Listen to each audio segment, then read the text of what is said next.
Hello ladies and gentlemen, my name is Mr. Herring, and if you are watching this video, then it's very likely that you have a student at Cypress Grove.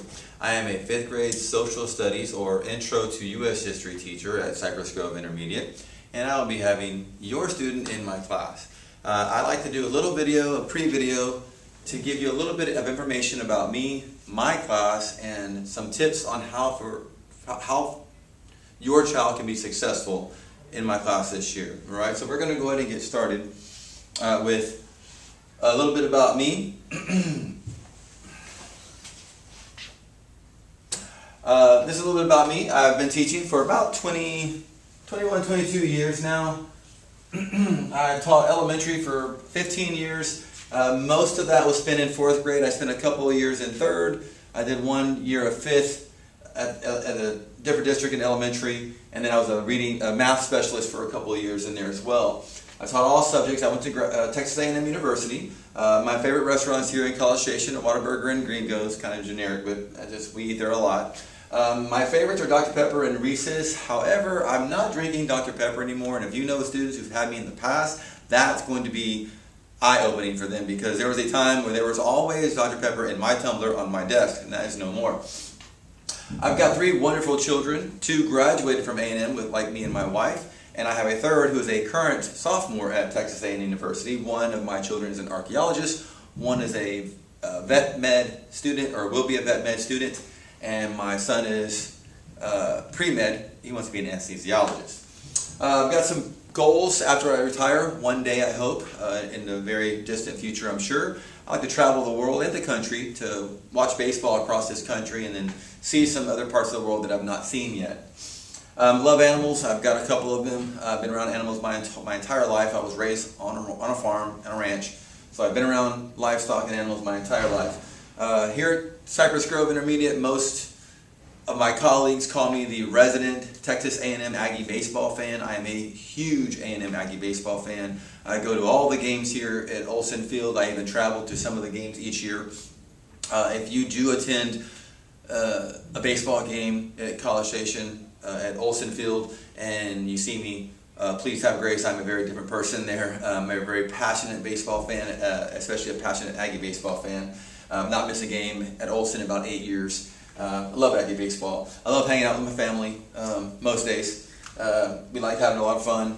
We go places, we hang out, travel together, go to Omaha, the College World Series together, things like that. I've got lots of hobbies. I'm a do-it-yourself kind of guy. I do all my own house repair. I love to build things. I've got a construction science lab club here at Cypress Grove. It's an after-school club that I'll start in the end of this, middle of the semester. I teach the kids how to use power tools, how to build things. We build picture frames and dinner trays, key holders. We've made a variety of things in my construction science club. We've also done some electrical work. I've had the kids make a reciprocal before. We've done a little bit of plumbing. I've had them let them make an outdoor spigot. We attach a water hose to make sure it doesn't leak. This year I'm kind of extending it. I'm going to take some volunteers who want to learn about some other trade skills like changing a tire in a car or changing the oil in a car, that kind of thing. But I'm a big hobby guy. I used to race motorcycles for a while in my youth. I still ride a sport bike. I don't do it nearly as much as I'd like to now.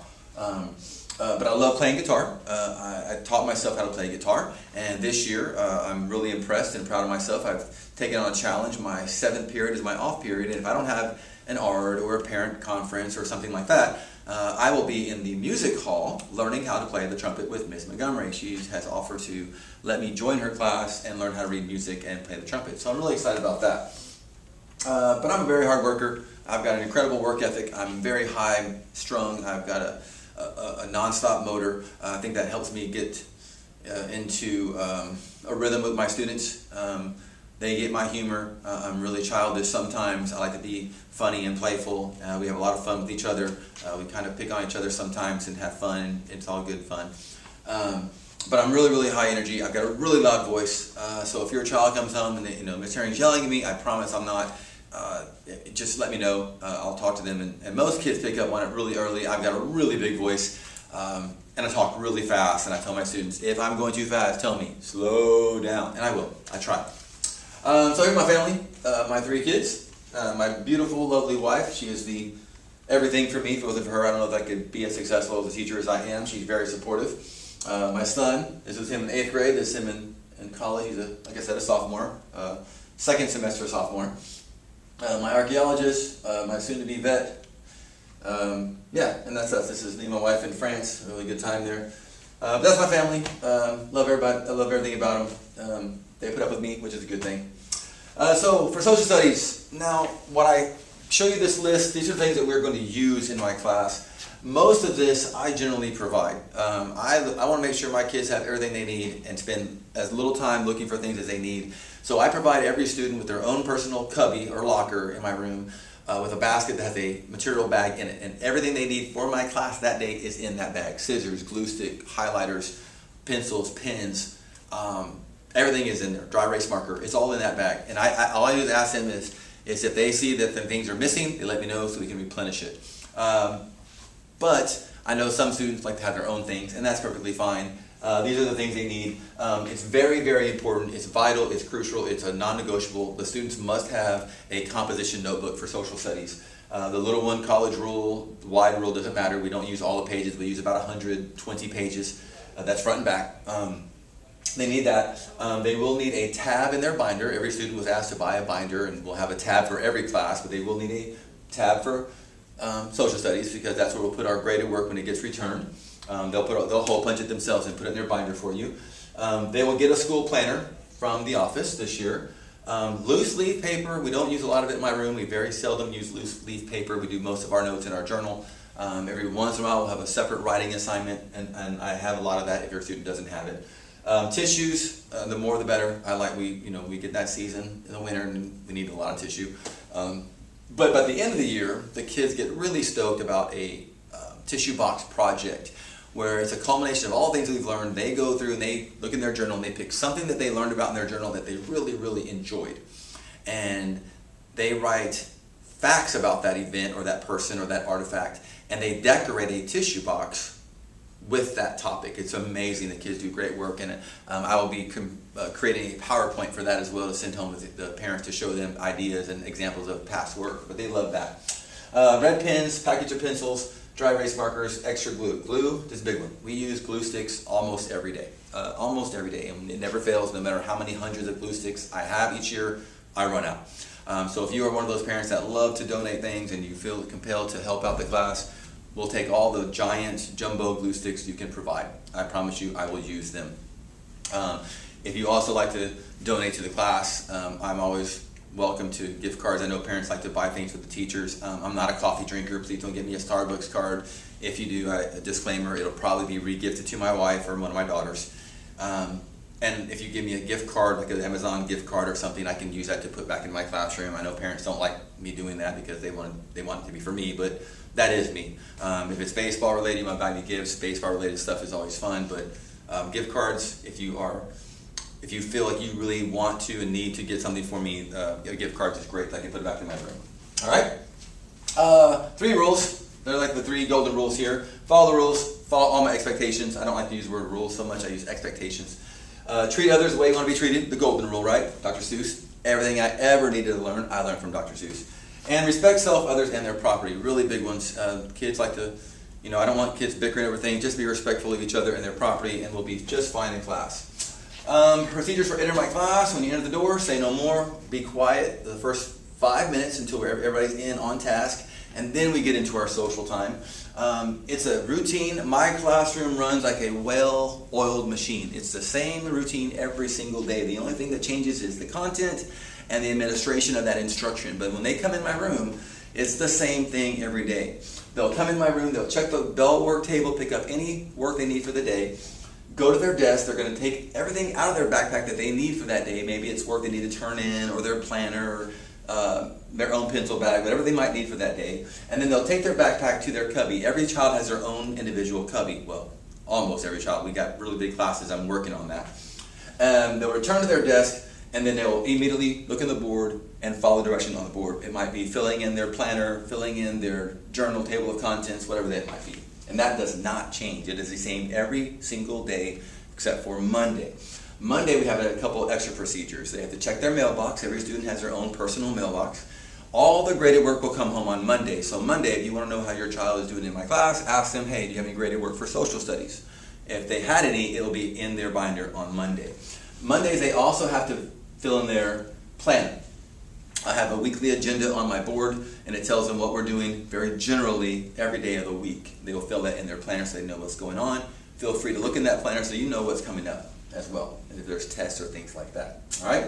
And then, like always, at the end of all that, look at the board for directions. Okay? Pencil sharpening, I've got several pencil sharpeners in my room. I tell my students, as soon as you get to your desk, look in your pencil bag. If you see that you don't have at least 2 or 3 sharpened pencils, go sharpen them immediately before class starts. I really don't like personal sharpeners. Call it a pet peeve, call it OCD, I don't know what it is, I just don't like them. They make a mess. They get the little lead on their fingers, and it spreads on everything else, and so I just don't like them. I prefer them not use them in my class. I've got several sharpeners. They should never be their own personal sharpener. I would really like for you to support me on that. If you could, just encourage your students to use my sharpeners. I've got electric sharpeners. They're really, really fast, and they work well. Absent procedures. Man, I'm so laid back with absences. I know absences happen. I expect them to happen. The only expectation I have is when the student returns, they're responsible for getting the work from the racks of the day they were absent, so they know. I always tell my students this: look, if you're absent because you're sick, you're sick. I don't expect you to do anything but rest and feel better. However, if you start to feel better and they feel like they don't want to be behind in my class, they can always go onto my Schoology page, and I'll show you that in a second, and show them and read or watch the lesson from this day. Every lesson I do is recorded, just like this video is recorded. I record every lesson. So they can always go and watch that lesson so that when they return to school, they already know what they missed. And so they just have to get the activity from that day and complete that at home and turn it in. As far as turning in the work, look, as long as it's turned in before the end of the grading cycle, I'm okay.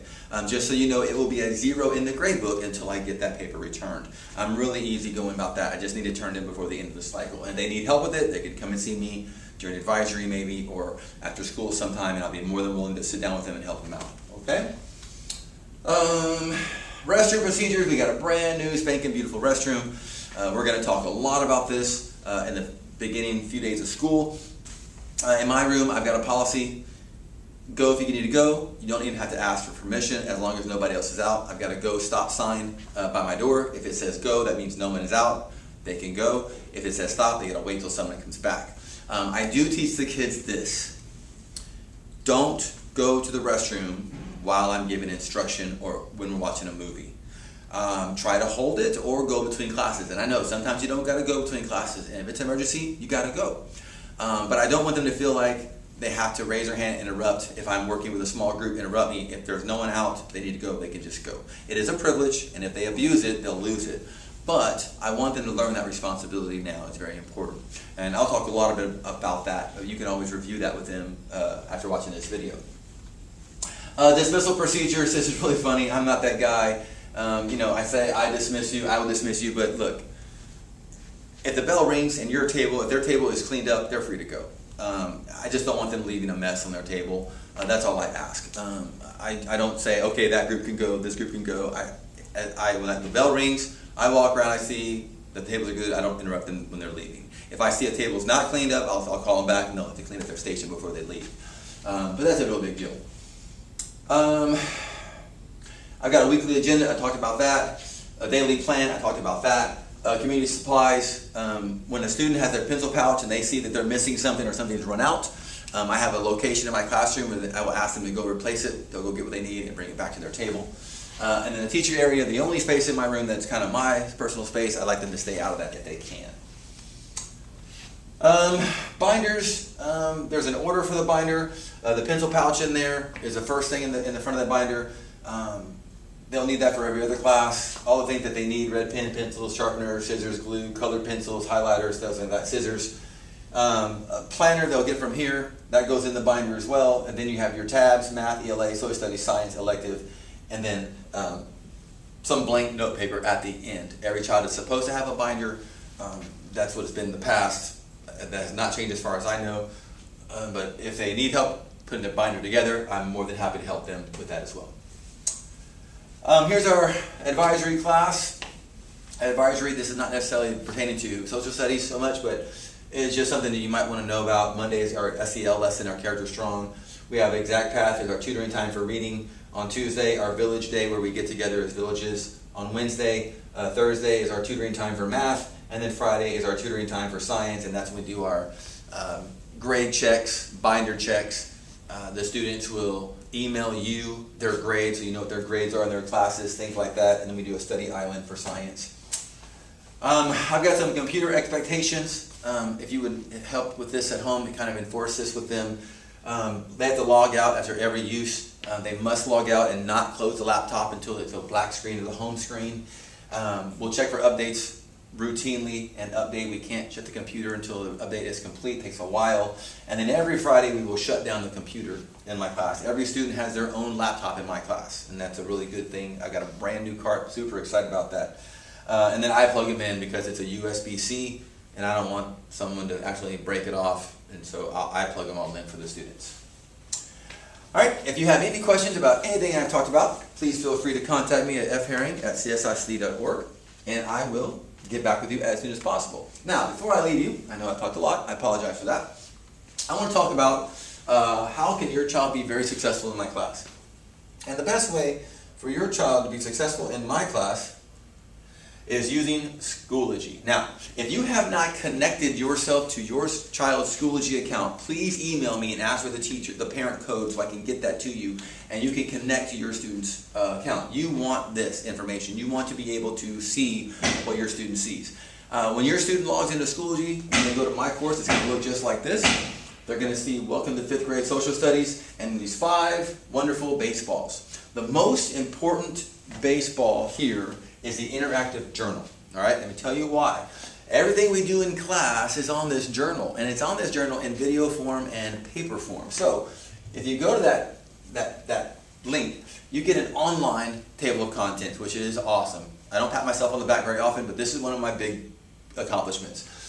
If you look at this middle part, all these blue are highlighted. That means they are videos. They can watch that video of the day they missed, or if they didn't understand it, they can go home and watch it again. It will help them.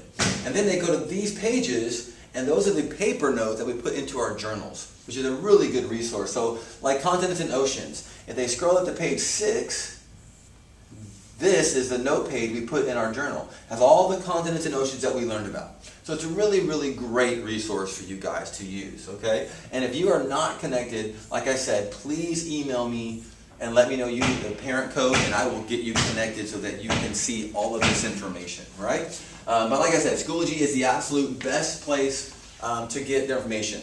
When they log in, they're going to see the courses, the materials is going to look like this. They'll have the baseballs, and then here's the folder that we're using. Now, this is darked out. They won't see this because it's not published. But they'll see the week that we're working on. This week is the 12th through the 16th. This has not been changed yet. I'll change that and fix that. But they go to the first week. It's always the first week. Whatever week we're on, it's always going to be at the very top. They'll open it, and then all of our lessons for that day, what we're doing each day is in the week at a glance, and then all of the folders, Monday, Tuesday, Wednesday, Thursday, Friday. And if they're going to be absent, they can click on that folder and get all the work that they missed if they feel like doing that work. Okay?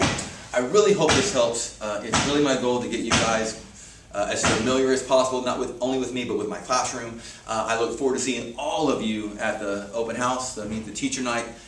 My door will be open. I hope this, it's not a conference, of course, but I look forward to meeting you and talking with you. Again, if you have any questions, please feel free to email me at fherring@csicd.org.